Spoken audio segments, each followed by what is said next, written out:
Որոշումն ընդունված է։ Քննարկում ենք հարց համար 3-ը աշխատանքային օրը տեղափոխելու մասին։ Որոշում, որը մենք շատ վաղուց չէինք կայացրել։ Համեցեք զեկուցող վարչապետի աշխատակազմի ղեկավար Արայք Հարությունյան եւ բնականաբար արտառոց առիթով ենք այս որոշումը կայացնում։ Համեցեք։ Շնորհակալություն, մեծարգո վարչապետ, հարգելի գործընկերներ։ 2022 թվականից սկսած Եվրոպական քաղաքական համայնքի հենց առաջին հանդիպումից, որ տեղի ունեցել Պրահայում 22 թվականի հոկտեմբերի 6-ին, Հայաստանը ակտիվորեն ներգրաված է եղել այս հարթակում տեղի ունեցող բոլոր հանդիպումներն եւ քննարկումներին։ Եվրոպական քաղաքական համայնքը ԵՄ անդամ եւ ոչ անդամ երկրների առաջնորդների անվտանգության, տնտեսական եւ համագործակցության միտված հարցերի քննարկման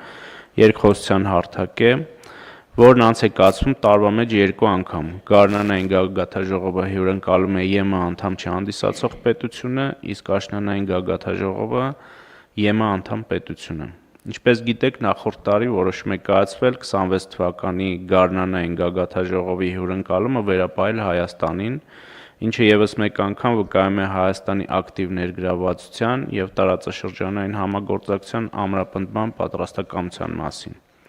Եվրոպացի մեր գործընկերների հետ քննարկումների արդյունքում որոշվել է գագաթաժողովն անցկացնել 2026 թվականի մայիսի 3-ին եւ 4-ին։ Հաշվի առնելով միջոցառման կարևորությունն ու Հայաստանի համար աննախադեպ մասնակցության մակարդակը, նախատեսվում է մոտ 50 բարձրաստիճան պատվիրակությունների, երկրի եւ կառույցի ղեկավարների մակարդակով Երևան քաղաքի տրանսպորտի երթևեկությունն արդյունավետ կազմակերպելու նպատակով անհրաժեշտություն է առաջացել աշխատանքային օրվա տեղափոխություն կատարել։ Այս նախագծով առաջարկում է մայիսի 4-ի աշխատանքային օրը տեղափոխել ապրիլի 18-ի շաբաթ օրը։ Հաշվի առնելով, որ նախորդ 3 օրերն էլ հանգստյան օրեր են, հարկ ենք համարել նախապես ընդունել այս որոշումը, որպեսզի մեր քաղաքացիները կարողանան պլանավորել իրենց արձակուրդը, խնդրում եմ հաստատել։ Պարոն Հարությունյան, որի նախորդող օրերն են ոչ աշխատանքային։ 1-ը, 2-ը եւ 3-ը։ Հա, այսինքն 4-ը 2 շաբթի է, 1-ը, 2-ը, 3-ը, 4-ը խնդրում ենք մեր քաղաքացիներին ակտիվ Երևանից դուրս ակտիվ Երևանի կենտրոնից շտապել դեպի Սևանա լճի ավազան եւ մարզեր եւ ակտիվ հանգստի։ Պարոն վարչապետը, այդ օրերին հատկապես ամսի 4-ին փոքր կենտրոնը ըստ էության փակ է լինելու, որովհետեւ ինչպես նշեցի, շուրջ 50 երկրների ղեկավարներ են այստեղ լինելու,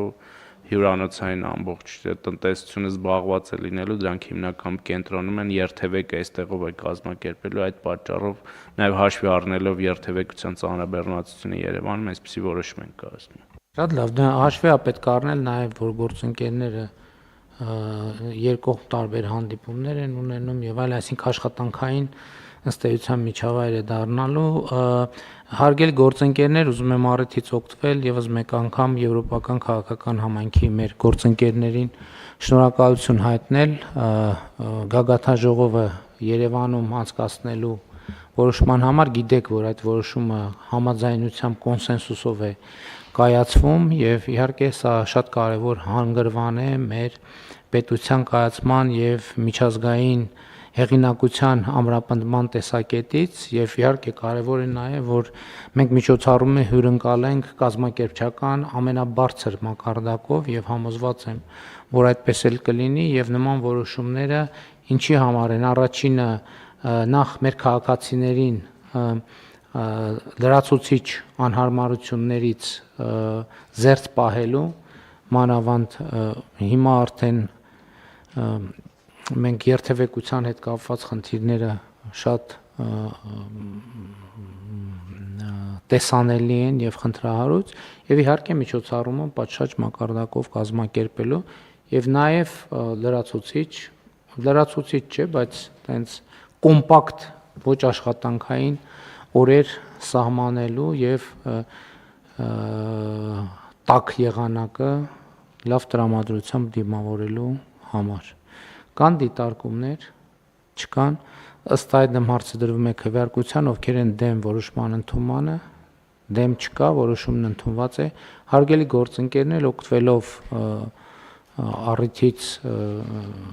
պատասխանատու գործընկերների ներկայությամբ, քանի որ խցանումներից խոսք գնաց այդ թեմայով